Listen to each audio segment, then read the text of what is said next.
Previously on Dream Realm. Exactly. Now let's just get down to my car, okay? Jordyn squirmed again, but he did not let up this time. He tied her hands together with thick rope as she was officially his prisoner. Let her go now, Elias snarled. Let her go, and I'll let you go alive. The intruder chuckled, opening the trunk wide and pulling Jordyn out of it. He pushed Jordyn towards Elias and immediately got into his car. Elias still had the gun aimed at the intruder, who quickly drove off. What do you mean this will take some time and you're not going public yet? Jordyn questioned.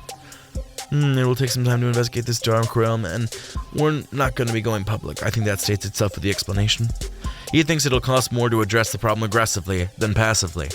The gala, meanwhile, should land us upward of 1,000. We have 700 people invited from current members, another 400 from our potential member base scheduled to come. I'm excited for all of our organization's dreams coming to life.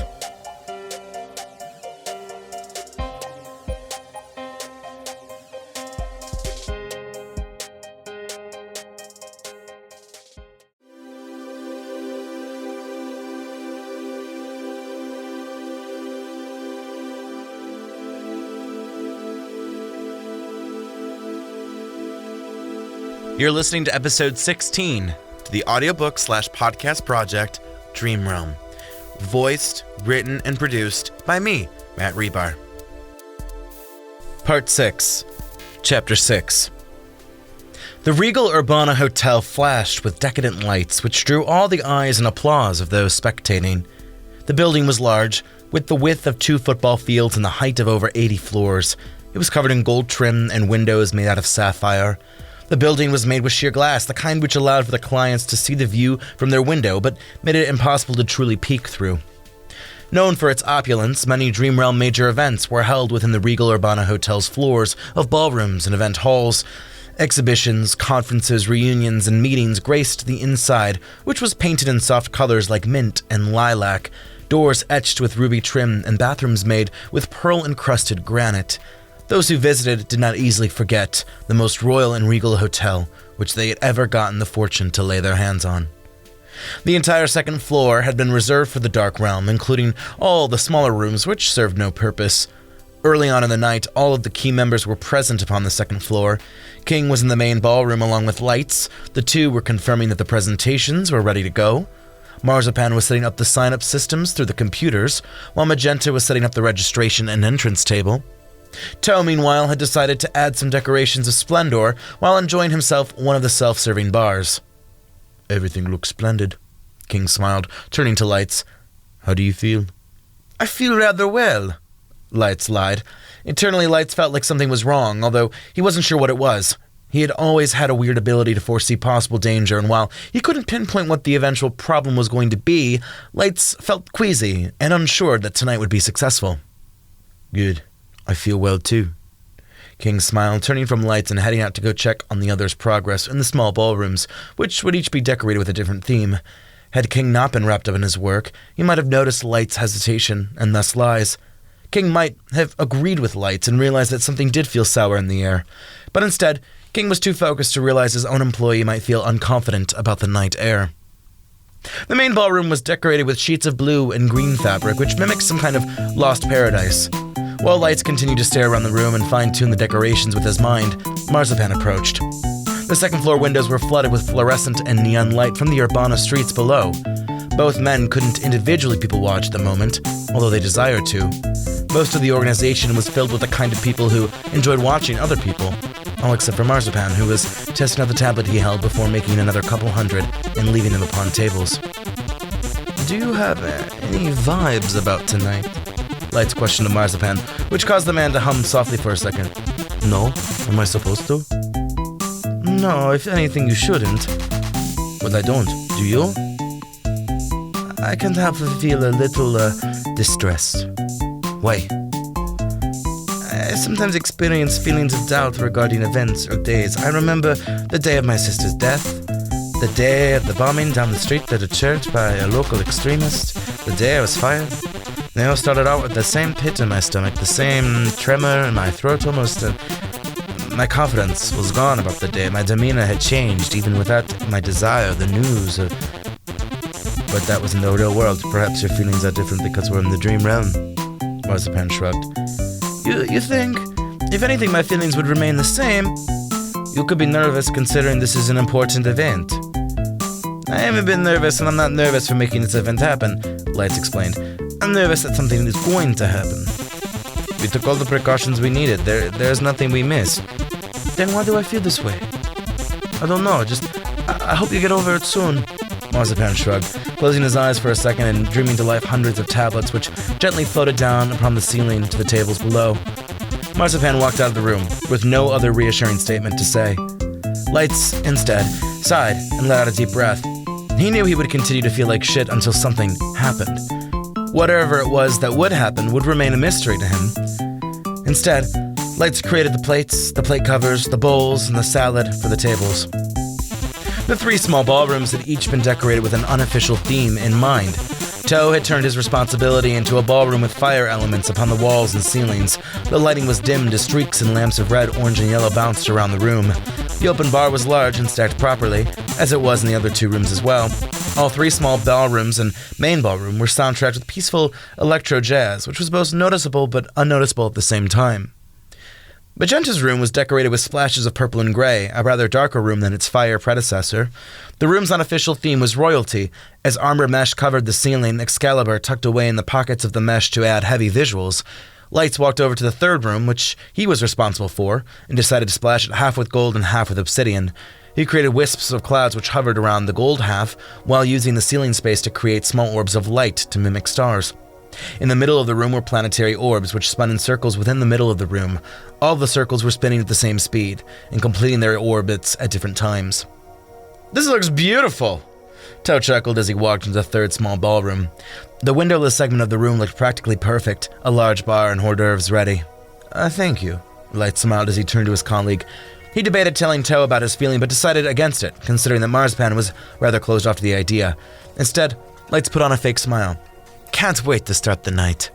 It finally turned midnight upon the east coastline, and a few men rolled into the Regal Urbana Hotel. They exited the elevator and staircase and checked in, using their real name and email before being told to enjoy the cocktail hours in the 3 small ballrooms ahead. Magenta was the one registering the men and the occasional woman, while the rest of the team continued to make sure everything was going smoothly across the 4 ballrooms and the entire floor of the hotel. Marzipan had set up a special perimeter which would notify the group immediately about intruders onto the floor. Any sign of either Jordyn or Elias would be investigated and dealt with. Soon Marzipan left the table, and so Light sat down while Magenta helped sign a few people in before clearing them. This is going well, Magenta smiled. You must be very proud of your event. I can't help but worry. Why, is there something to worry about? Not so specifically, but everything seems to be going as planned. Then don't worry. Magenta switched gears as she talked with a member and 3 of his friends. She sent the 4 in, and then another group of 10 joined them upon the tables in front of her before there was another clear moment of space. Magenta, do you ever have that feeling like something's going to happen? You don't know what, but you're nervous. And that feeling isn't random, it actually happens, and that shit soon feels like it's going to fly. You're just nervous. I don't think that's the case. I'm genuinely worried something's going to happen. Just take a deep breath, do some yoga or something. Yoga? We're in the middle of an event. I don't know what else to say. Another 4 men appeared and quickly signed in before she appeared to be able to continue the conversation. The line didn't stop, instead blossoming as tens of men came over to the reception table. Magenta was clearly unable to talk any further, and so Lights left the table altogether. But it seemed like Magenta didn't care too much anyway to address Light's problems. In the main ballroom, King and Marzipan were checking the attendance figures. It's not even 1 and we're pushing towards halfway attendance, King smiled, looking at the graphs which showed the names of those who had attended as well as whether or not they were a member, a new member, a reference, or a potential member. And the numbers are pouring in, Marzipan smiled. The main ballroom now empty but soon to be filled with tons of able bodies, men who wished to dine upon the Dark Realm's true courses and meals. Within the ballrooms, Magenta's mods were carting around some of the appetizers and fetching drinks for the boys. The mods were not to be touched, but to be admired like product upon a table at the grocery. Look how quick they're coming now. We still have 1 hour and 20 till the gala itself starts. King smiled and turned to Marzipan. Isn't this just going splendidly? It is. Marzipan was close to confessing to King that Lights had felt some kind of upset over the event, but instead decided against worrying King. Instead, Marzipan walked over to the window of the building and looked out to the city. They were nothing but ants to him, no more than pieces of human trash which he could exploit for finances and personal gain. From her booth at the table, Magenta watched as the men and women entered the ballrooms. Her mods, both female and male, were practically slaves to the bidding of the customers tonight. She could not forget part of her conversation with Jordyn about the feelings of the prostitutes, which had morphed into an internal dialogue about why Jordyn felt this way. Magenta watched the way these real men treated her mods. She knew that mods were not real people, but she could not help but see them as real in that moment, and for a second she considered waking up and never coming back to the dream realm. Magenta had never truly examined the interaction of her clients and her mods. She wasn't stupid, she knew what happened, but her mods, which were part of her, were handled as need be. She handled clients on their own, but these interactions of the mods and clients happened behind closed doors. She assumed what happened between them. She was not stupid, but now Magenta was forced to watch the individuals she called humans be forced into animal shapes and forms. Magenta, how goes the registration? She was snapped back to the registration table by King. Magenta made sure to have a smile on her face as she responded. As the continuing trickle of men, and even a few women at the moment, continued to arrive upon the second floor and check in, Lights quietly and unnoticeably snuck out of the second floor using the back staircase. The anxiety and gut feeling within him had grown noticeably and wasn't recovering at all. Lights knew this flavor and could no longer deny what was going to happen. He didn't know exactly what was going to happen, but something was. Lights walked without hesitation, without looking back, without looking hurried. Instead, he peacefully made his way to the main floor of the Regal Urbana Hotel. He stepped onto the street and looked around real quick. Back down here, on the floor of Urbana, he was just another one of the hundreds of thousands of tens of millions into the system. He looked as minuscule as ants to which Marzipan had insulted. King would have his head for missing out on the venue, but that was a chance that Lights was willing to take. After all, the event was on course to do well. At this point, only bad luck or an incident would stop the Dark Realm from succeeding, and if the Dark Realm was meant to easily crumble, he wouldn't see King or either of those ever again, which was fine for Lights. This was nothing more than a side hustle for him anyway. Chapter 8. The time ticked towards 2 in the morning, which meant people were leaving the small ballrooms and entered into the grand ballroom. The men, and few women, grabbed more drinks at the self-serve bar, although some merely dreamed the drink glass full within their hands. The mods entered the room, standing against the wall as if prepared to auction off themselves. King had noticed that Lights was missing, but didn't think too much on it. Instead, with his imagination, King put the salad from the bowls onto plates while opening the baskets of bread to give each person a piece of buttered bread. King next walked up to the stage. While the tables began to eat, King began his introductory speech. "Welcome to the Dark Realm Gala, my friends, clients, and soon-to-be both clients and friends." King began. "I want to keep tonight simple, filled with fun, and filled with time for some of you to pursue other things." The room chuckled a bit. "I believe we are all familiar with the pricing, the purpose, the abilities, the technology, but just to hit home, I asked a few of our devoted clients to come here and speak from the heart. They're not scripted nor coerced. They're here to tell it like it is. First up is Jeremy Briggins." The room gave a small applause as Jeremy Briggins walked up to the stage. Even the filters within the dream realm could not hide Briggins' pure disgusting form. His fat rolls were still evident, and while surgery could fix his hair and face, the damage was already done even with surgery. He was ugly, the kind of ugly guy that made up the vast majority of the ballroom. It was good to start off with the ugly and relatable, and ending with the handsome stud in the back, the man people wanted to be. "Hello there," Jeremy smiled as he stepped up to the podium. "I'd like to wager a bet that I'm indeed the ugliest man to be in the room tonight. I'll throw myself under the bus for, how about $1? Jeremy laughed, which gave permission for the room to laugh. At least this man knew his vices. Well, if ugliness was a vice. Jeremy continued about his lack of success in the real world and how women made him feel less of a man. He praised the mods of the Dark Realm and how he felt more like a man now, especially in a fantasy where his dick was longer, his force was stronger, his power was dominant. He added that it felt good to wake up to dream ejaculate covering his sleep gowns, adding that he didn't have to cheat on the wife anymore.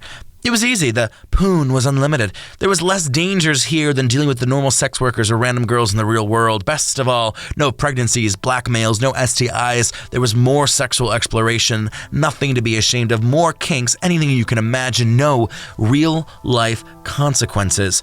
Here in the Dark Realm was where dreams came true and where options were aplenty. Any type of man or woman, boy or girl could happen, all within one's dream. The room cheered when Jeremy left the stage, and sensing the room had finished with their salads, King switched to the dinner course. King introduced the second speaker, Lewis Marsh.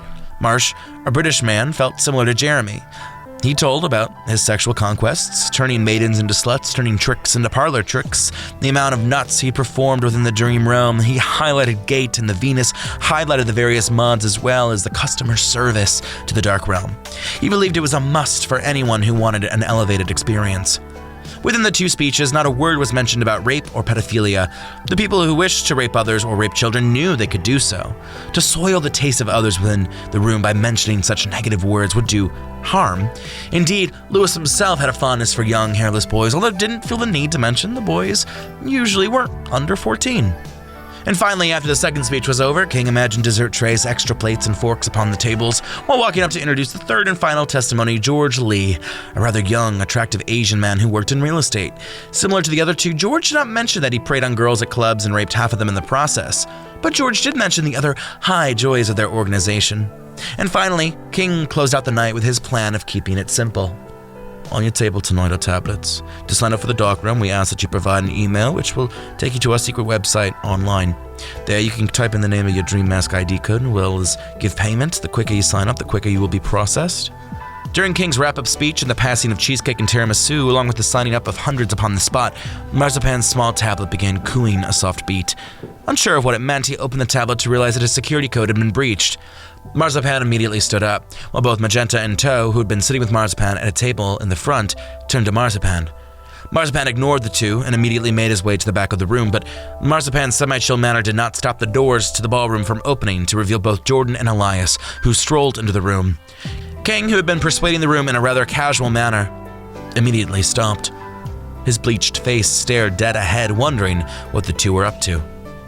"It's time to end the Dark Realm," Jordyn cried out to the room. "Tonight will be the last day of its existence." Chapter 9. The room broke out in small confusion as Jordyn and Elias entered the large room. Immediately, the executives of Dream Realm stood up, but they were just as confused as the audience was. Instead, they practically allowed the two to speak to the large congregation. "One thing which we couldn't believe was when we found out that Liam Schumer was part of something larger," Jordyn explained to the room, reminding them of the real-life situation which had led them there. "He had killed 3 women in the real world after finding out the women had plans to report his crimes within the Dream Realm. Sadly, it's not illegal to rape people within the Dream Realm, at least not yet. Funny, none of you mentioned the fact that the Dark Realm gives one the ability to rape people and to rape children. And on top of that, nobody's ever really mentioned the name of the organization, Dark Realm. Funny, dark stuff doesn't seem to be a selling point, yet it's practically the entire point of buying into this." A few of the men began to stand up, but Elias quickly changed that tide. "You might want to sit down," Elias chuckled. "After all, you're all involved in a little project of ours." Immediately, the men sat back down, gulping, full of worry. Nobody had left. Everyone was glued to Jordyn, who continued her speech. "The more we investigated the Dark Realm, the less it became about Liam Schumer. In fact, I haven't thought about Liam Schumer for a couple minutes at least. Instead, I thought about this organization, the real humans that run it, and the reasons why they engage with this virus that they built. They think there are no real consequences to their invention, that the rapes of mods and mod children are fantasy, because they're just code, that the real people who are raped and violated are nothing more than dreams. They don't care about the emotional, mental, and even the physical trauma that comes with the bad decisions that arise from these inventions, especially those who use the Dark Realm, and most likely all of you. Furthermore, one thing we never talked about was that people like Liam Schumer. For some instance, when I talked with King, I was more focused on the larger picture than the smaller issues such as an individual. The Dark Realm does come with real consequences. Liam, who was a member of this, a part-time hacker for the organization, raped some of the women within his real life that he desired. They connected his crimes back to him, and then he threatened them to be silent. Why did he threaten them? After all, it wasn't illegal, but he knew it was wrong. He knew the social consequences for such a label, the term rapist, which is so dirty in its entirety. So instead, this man, this member, killed 3 women in real life. And he didn't kill them like you can kill someone in the Dream Realm. They didn't reload into Urbana. They weren't just dreams. Their avatar didn't rebirth itself. He murdered them within their homes. One girl upon the street with a gun, because he knew what he did was fucked up. King was furious. His eyes flamed with hell as he watched both of these intruders turned problematics walk further into the room. Immediately, he thought about doing something, and so he pulled out a gun. "Silence," King snarled. "Not another word from either of you." "Well, we didn't actually come to just lecture. Jordyn continued moving forward with Elias on her side. He had been the one to lead their investigation, but when it came to delivering lawyer-inspired quips, Jordyn was taking control. Most of you are here because you're a member or you're heavily interested. That means you really don't care about morality. You really don't care about your actions or the consequences thereof. You're all privileged, rich members of society which prey on both in the real life and here in the dream realm. So what were we gonna do about it? Jordyn chuckled as if she couldn't have done anything, each word forming like a smoke cloud before blanketing the silent room. Well, we hacked into the computer system, and we've already copied the names and emails of everyone who is here tonight. From there, getting your identity is easy. And from there, what's easier is pushing that information out to the entire world. You might think, so what? What's information without proof? Well, and that's why we have photos and audio of the entire night. And if people don't realize the consequences, we already have interviews with many people, both human and mod, who have been subjected to the treatment of the dream realm. Oh, and bad news. This isn't a possible threat. This isn't a situation where you can change your ways. Jordyn used a sugary voice in the previous sentence and mocked the entire crowd, a crowd which probably thought they could get out of it somehow. You chose to be in this meeting. You can choose to be in the consequences. You can all become social pariah for the desire to rape real people, to rape mods and mods which are designed as children, and neither Elias or I will feel bad about it. King's gun went off as the bullet tore through Jordyn's face. Jordyn and Elias looked rather shocked, while Elias managed to grab Jordyn before she fell. I forget that this isn't real, Jordyn whispered, looking at the bleeding wound in her body as she looked up to King. But what Elias and I are going to do, that's real. Another bullet fired from King's gun, which immediately buried itself into Elias's head. Both Jordyn and Elias plummeted downward, both slamming it into a table before bouncing off of it. Before King and his executives could manage the situation, people immediately began vanishing. The crowd of almost 2,000 became 1,000, which became 100, which became just King and his employees who gathered on the stage less than a minute after the death of both Elias and Jordyn. Boss, what are we to do? Toe asked, heavily worried as he stared within the group. All of them were registered with their emails as well. Their nicknames would no longer be able to shield them from their crimes. Toe's question hung like inclement weather, the group being unprepared for the maelstrom ahead. What we do is cover our tracks and wait it out. King shrugged. We just wait. But, Magenta began, although King glared at her so hard that Magenta immediately stopped speaking. Instead, King took a deep sigh before looking at everyone. Well, this event is over, King snarled. I'll be back in my mansion. With a snap of his hand, King was gone. Chapter 10. Upon being killed in the dream realm, both Elias and Jordyn woke up within the middle of the night. Elias had been downstairs in Jordyn's duplex upon the couch, and the two immediately set up an already prepared email, which was directed to both Cardonia's large and local news operations, as well as to national newspapers and national organizations. Using connections with the Cardonia Communications Department, they had already whipped up everything they needed. The photos and videos which they had taken in the dream realm were easily uploaded using the technology which could bring such things to reality. The interviews with mods and humans were already prepared and ready, as was the earlier information such as Liam Schumer's statement and case files. After sending the email in the dead of night, along with the email attachment they had received that day, both Elias and Jordyn turned to each other with rather large smiles. Neither of them felt exhausted from waking up in the middle of the night. Instead, it felt like their army had finalized its mission and thus could go home. It's over. Well, kind of, Jordyn sighed. I'll probably have to install a proper security system in my house, won't I? Oh, definitely, Elias nodded. Same here. King won't be happy with us, will he? Far from happy, the complete opposite of happy. But it's worth it, Elias chuckled, leaning back a bit in the dining room chair that he was sitting on. These assholes were something else. The kind of people I hope I don't already know or will eventually know. There were almost 2,000 people in that ballroom, Jordyn whispered, and that's only a small amount of people who would have attended a meeting like that. There's no sympathy for humans and mods affected. How do people not have sympathy? None of those men would want to be treated like scum and mere sexual objects. Nah, I disagree, Jordyn. Men get off to be treated like sexual objects. Even in 2060, Jordyn sighed, knowing how cliché such an argument sounded. Humanity's just an evolving form which continues to make historical pride points while revealing its inner weaknesses.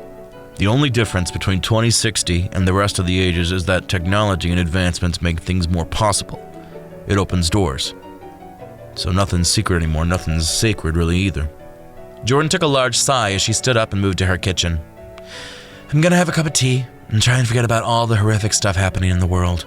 Jordyn shrugged as she pulled out a mug and put it on the cover. I'm gonna forget about what a shitty organization the Dark Realm is. I'm gonna feel safe. I'm gonna feel like everything's just okay. Is everything all right? Elias asked from the kitchen table. Just because we're blasting this organization and saving the day doesn't mean you have to feel all right. I'm a little worried, Jordyn nodded, holding onto the teabag for a second while the world swirled a bit around her. I'm worried about their retaliation. I'm worried about what people are going to say, about how the world will react, If people don't think this is such a big deal, well, then I don't know what I'll do. I think it'll be the truest sentiment of the world around us. No, people are going to care, Elias whispered. But is that all that you're upset about? You seem rather passive right now. Well, since this is concluding, it means I have to finalize some other things. Jordyn placed the cup of water into the microwave. Talk once again with Isaac. You have some time. I bet we're going to be swamped the next week with calls and interviews and follow-ups to the story. Elias shrugged. I bet you won't have to worry about it till the weekend. Goody, I can't wait to not worry about it for another week. Jordyn smiled, watching the tea boil as she laughed at her complexities, to which made no sense, nor held up in the court of life struggles. What about you? What's going through your mind? I'm thinking about all the fallout, all the transformation and change to come, all the possible legislation, all the people we saved, all the mods which will probably be killed over this, but who probably wanted to be killed rather than be in this condition. I'm thinking of my own life and all of this too. Are you thinking of L.A.? Jordyn asked. For Jordyn was to Isaac as Elias was to L.A. No, not directly anyway. I mean, I can't help but compare things to L.A. in a way. That was where I felt a challenge, but this last 2 weeks investigating Schumer's murders and the Dark Realm really invigorated me. I hadn't felt this, driven in a while. So what are you going to do about it? Well, what are you going to do about Isaac? Touché, Jordyn smiled, waiting for the water to finish boiling before removing it from the microwave. Do you think Dream Realm will address this? I don't think they have a choice now, but I'm sure they won't be happy with us. I'm surprised they didn't deactivate our accounts. I guess we gave really good poker face. Elias winked. We probably appeared willing to some degree to let them handle the situation. In reality, we caused a firestorm for a lot of people, including the Dream Realm headquarters. They'll have no choice but to address this and probably work with us in the process. Look at us, then. Jordyn smiled, the boiling water mixing rapidly with the tea bag to form green fluid within the glass. We'll become new sensations, won't we? Yeah, so while we have the time, we better say what needs to happen, otherwise we won't be as effective as we could be. There was a sound from the laptop, and Elias turned to look at it. We've already got a response back from the Washington Post. Elias smiled. They're immediately going to make it a large website feature. Thank you so much for listening. For more podcasts and work done by me, Matt Rebar, check out my website at www.mattrebar.com. Tweet or Instagram me at Reebstar, Hribstar. And if you missed it, all 10 episodes of Season 1, Unconscious, Subconscious, are available on Apple Podcasts, Spotify, Google Play, and more. Until next time.